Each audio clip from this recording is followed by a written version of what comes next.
ఓం సాయిరామ్ శ్రీమాత్రే నమః. అమ్మ బిడ్డలందరికీ నమస్కారం ఫ్రెండ్స్. ఎలా ఉన్నారండి? ఏం చేస్తున్నారు? అందరూ బాగున్నారు కదా? మన అమ్మ దయ వలన అందరూ బాగుండాలని మనస్ఫూర్తిగా అమ్మవారిని కోరుకుంటూ ఈరోజు అమ్మవారి సందేశాన్ని తెలుసుకుందామా? ఇక ఈరోజు అమ్మవారు ఏం సందేశం ఇవ్వబోతూ ఉన్నారంటే, బిడ్డ, కోట్లలో ఒక్కరికి మాత్రమే దక్కే అదృష్టం ఈరోజు నీకు దక్కింది కనుకనే కాదనకుండా ఈ అదృష్టాన్ని అందుకో అంటున్నారు. అమ్మవారి సందేశంలో ఉన్నటువంటి పరమార్థం ఏంటో తప్పకుండా తెలుసుకుందామండి. మన ఛానల్ని ఎవరైతే మొదటిసారిగా చూస్తున్నారో దయచేసి ప్లీజ్ అండి సబ్స్క్రైబ్ చేసుకుని, మీకు వీడియో నచ్చినట్టయితే లైక్ ఇచ్చి సపోర్ట్ చేయండి. మరి ఆలస్యం చేయకుండా అమ్మవారి సందేశం గురించి తెలుసుకుందాం. మరి అమ్మవారి సందేశాన్ని తెలుసుకోబోయే ముందు చాలామందికి ఎన్నో సమస్యలు, ఇబ్బందులు ఎదురవుతూ ఉంటాయండి. అంటే ఒక్కొక్కరికి ఒక్కొక్క సమస్య అనేది ఉంటుంది కదా. అయితే అటువంటి సమస్యలు మాకు ఎదురైనప్పుడు, మాకు దిక్కుతోచినప్పుడు ఈ సందేశాల రూపంలో అమ్మవారు మాకు చాలా మాకు ఉపశమనం కలుగుతూ ఉన్నాయి అక్క. నిజంగా పరిష్కార మార్గాన్ని మేము తెలుసుకోగలుగుతున్నాం. అమ్మవారు మా కోసమే ఈ సందేశాన్ని పంపించారా అన్నంత ఆనందంగా మాకు ఉంటుంది.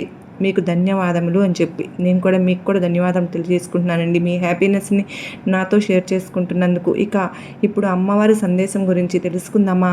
బిడ్డ, ఈరోజు కోట్లలో ఒక్కరికి దక్కేటటువంటి అదృష్టం నిన్ను వరించింది కనుకనే ఈ అదృష్టాన్ని నువ్వు జార విడుచుకోకుండా ఈరోజు అమ్మవారు ఏం చెప్తున్నానో తప్పకుండా శ్రద్ధగా ఆలకించి నీ మనసును నిర్మలంగా ఉంచుకునేందుకు ప్రయత్నించు. చాలా రోజుల నుంచి నువ్వు ఎన్నో ఆలోచనలను, అలాగే బీభత్సమైనటువంటి కష్టాలను, అలాగే మనసును చాలా బాధాకరంగా ఉంచుకుని ఏం చేయాలో అర్థం కానటువంటి దీనమైనటువంటి పరిస్థితుల్లో ఉన్నావని నాకు తెలుసు. కనుకనే ఈరోజు నీ దుర్గమ్మ నీకు ఒక అద్భుతమైనటువంటి ఒక సందేశం రూపంలో నీ ముందుకు వచ్చాను. మరి ఇక ఆలస్యం ఎందుకు? ఈరోజు అమ్మ ఏం చెప్తున్నానో తెలుసుకుని మనసును సంతోషంగా నిర్మలంగా ఉంచుకుంటావని నీ నుండి నేను ఆశిస్తున్నాను. దుర్గమ్మ ఏం చెప్పినా కానీ, ఏ సందేశం వినిపించినా కానీ తన బిడ్డల కోసమే అమ్మ ధైర్యంగా ఉంచేందుకు చేసేటటువంటి చిన్న ప్రయత్నమే ఈ సందేశం. కనుక ఎవరైనా సరే కానీ మీ మనసు నిండా బాధ ఉన్నా కాడ కాసేపు ఆ బాధను మరచిపోయి ఈ మంచి మాటలను విని ఆనందంగా ఉంటారని ఆశిస్తున్నాను. ఈరోజు అమ్మవారు ఏం చెప్తూ ఉన్నారంటే, గత కొన్ని రోజుల నుండి నువ్వు ఎన్నో సమస్యలతో బాధపడుతూ ఉన్నావు కనుకనే ఆ బాధను తొలగించుకోవడానికి నువ్వు ఎన్ని ప్రయత్నాలు చేస్తూ ఉన్నప్పటికీ అందులో నీకు బాధ మాత్రమే మిగులుతుందని చాలా విలపిస్తూ ఉన్నావు. అవన్నీ కూడా నాకు తెలుసు, నేను చూస్తూనే ఉంటున్నాను. అయితే ఈరోజు నేను నీకు ఒక మంచి సలహా ఇవ్వబోతున్నాను. ఆ సలహా నువ్వు తప్పకుండా పాటించు. ఇన్ని కష్టాలు నేను పడుతూ ఉన్నా సరే ఎందుకు దుర్గమ్మ సైలెంట్గా అలా చూస్తూ ఉన్నాను అని చెప్పి అనుకుంటున్నావు కదూ. దానికి సమాధానంగా ఈరోజు నేను ఏం చెప్పబోతున్నానో విను. నువ్వు పడేటటువంటి బాధలన్నీ కూడా నాకు తెలుసు. నీ సమస్యలన్నీ కూడా ఈరోజు ఈ సందేశం రూపంలో నీ ముందుకు తీసుకొచ్చాను అంటే నీకు తప్పకుండా సమాధానం దొరుకుతుందని అర్థం. ఇంకా దుర్గమ్మ ఇలా చెప్తున్నాను, చూడు బిడ్డ, నీకు బాధలు, సమస్యలు అన్నీ తొలగిపోయి నీకు అనుకూలమైనటువంటి రోజులు రావాలని చెప్పి అని అడిగావు కదా, అలాగే రాబోతున్నాయి. కోట్లలో ఒకరికి దక్కబోయేటటువంటి అదృష్టం ఈరోజు నిన్ను వరించబోతుందనే చెప్పుకోవాలి. ఎందుకో తెలుసా? నీ ఇబ్బందులు, సమస్యలు తొలగిపోయి నువ్వు ధైర్యంగా ఉండేటటువంటి రోజులు అతి త్వరలోనే ఆసన్నం కాబోతున్నాయి. దేని గురించి నువ్వు భయపడవద్దు, ధైర్యంగా ఉండు. దేని గురించి కూడా ఆలోచించవద్దు, నేనున్నాను.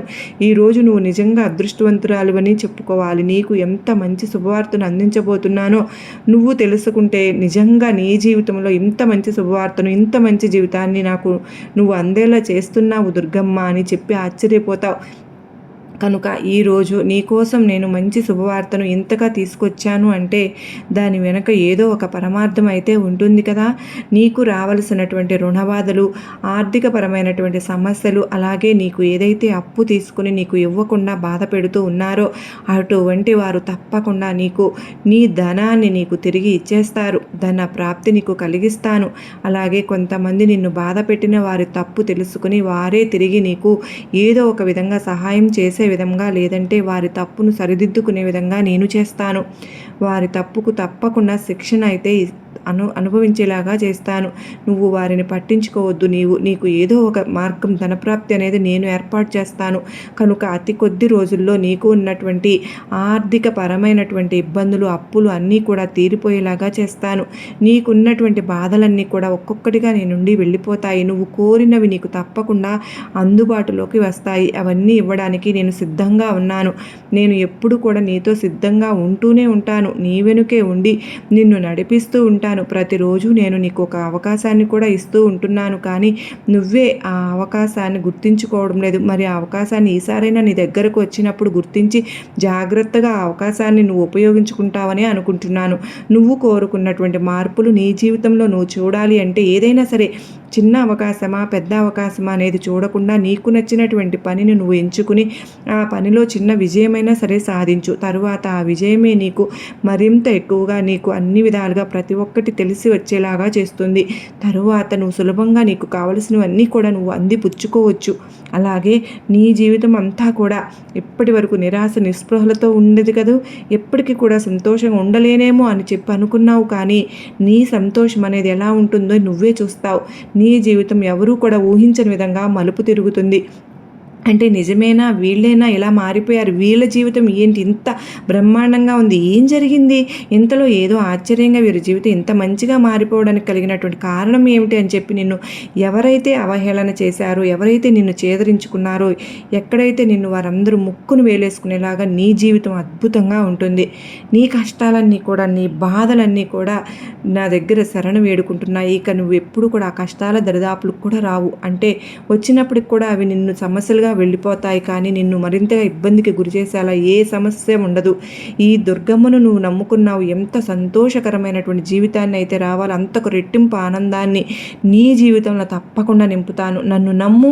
చూడమ్మా, ఒక్కసారి నీ చుట్టూ ఉన్నటువంటి కొంతమందిని గమనించు. అంటే ఎంతోమంది పేదవారు ఉన్నారు, అలాగే వికలాంగులు కూడా ఉన్నారు, అనాథలు ఉన్నారు. అలాగే వారందరిలో ఏదో ఒక లోపం అనేది ఉంది కదా, కనుక వారు ఇంత కష్టాలను అనుభవిస్తున్నారు. వారి మధ్యన ప్రతిరోజు కూడా వారి జీవితాల్లో వారు ఏదో ఒక బాధను అనుభవిస్తూనే ఉన్నారు, కొనసాగిస్తూనే ఉన్నారు. పైకి నవ్వుతున్నప్పటికీ కూడా లోపల మాత్రం వారు ఎంతగానో బాధపడుతూ ఉంటున్నారని నీకు కూడా తెలుసు. చూడు తల్లి, నీకు ఒక విషయం చెప్తాను, జాగ్రత్తగా వింటావా? ఇప్పుడు ఎంతటి ధనవంతులకైనా సరే కానీ ఏదో ఒక సమస్య అనేది తప్పకుండా ఉంటుంది.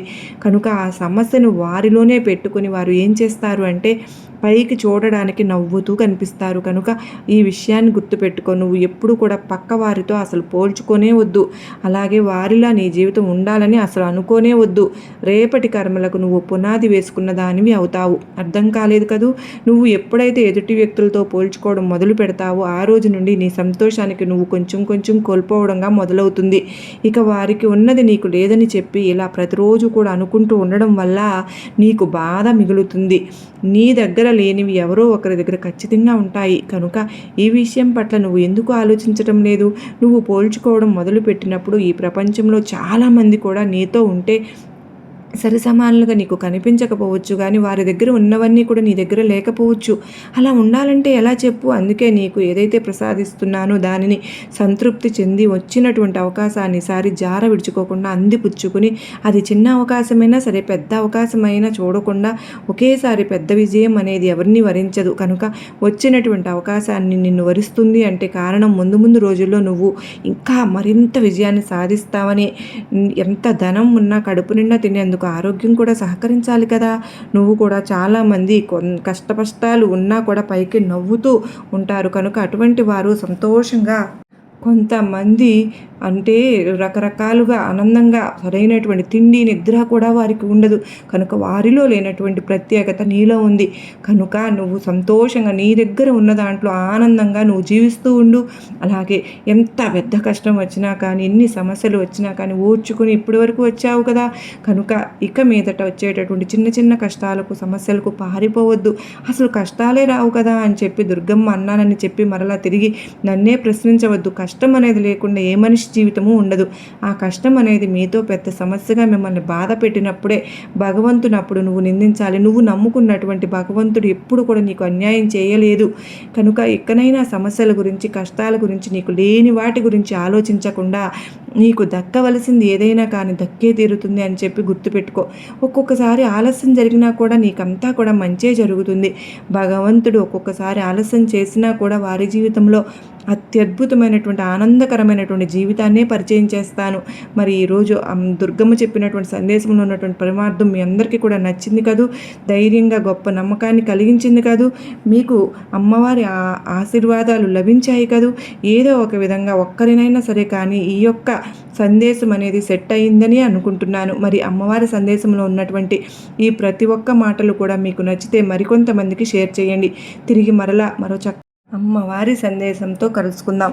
మరి అంతవరకు అందరూ కూడా సుఖంగా, సంతోషంగా, ఆయురారోగ్యాలతో, అష్టైశ్వర్యాలతో ఉండాలి అని చెప్పి మనందరం కూడా అమ్మవారిని వేడుకుందాం. అమ్మవారి దయ ఉంటే అన్నీ ఉన్నట్లే. అమ్మ మనకు తోడుగా ఉంటే మనకి ఇంకేం కావాలి చెప్పండి. అమ్మే మనకు తోడుగా ఉంటే అన్నిటికీ కూడా మించి మనకు ముందు వెనుక ఉండి మనకు నడిపిస్తూ ఉంటే ఇంతకంటే భాగ్యం ఏముంది చెప్పండి. అమ్మవారి ఆశీస్సులు మనపై ఉన్నాయి అని చెప్పి నీకు ఆశీర్వాదములు ఇస్తున్నాను బిడ్డ అని పదే పదే ప్రతిరోజు కూడా సందేశాల ద్వారా అమ్మ మన ముందుకు వచ్చి మనకు ధైర్యాన్ని ఇస్తూ ఉన్నారు. ఇంతకంటే ఏం కావాలి చెప్పండి. మన కోరికలన్నీ అమ్మవారు తీర్చేయాలని చెప్పి నేను కూడా అమ్మవారిని కోరుకుంటూ ఉన్నాను ఫ్రెండ్స్. ప్రతి ఒక్కరూ కూడా సుఖంగా, సంతోషంగా ఉండాలని ఆ తల్లిని మనస్ఫూర్తిగా వేడుకుంటూ మరలా కలుసుకునేంత వరకు అందరికీ నమస్కారం అండి. శ్రీమాత్రే నమః. సర్వే జనా సుఖినో భవంతు.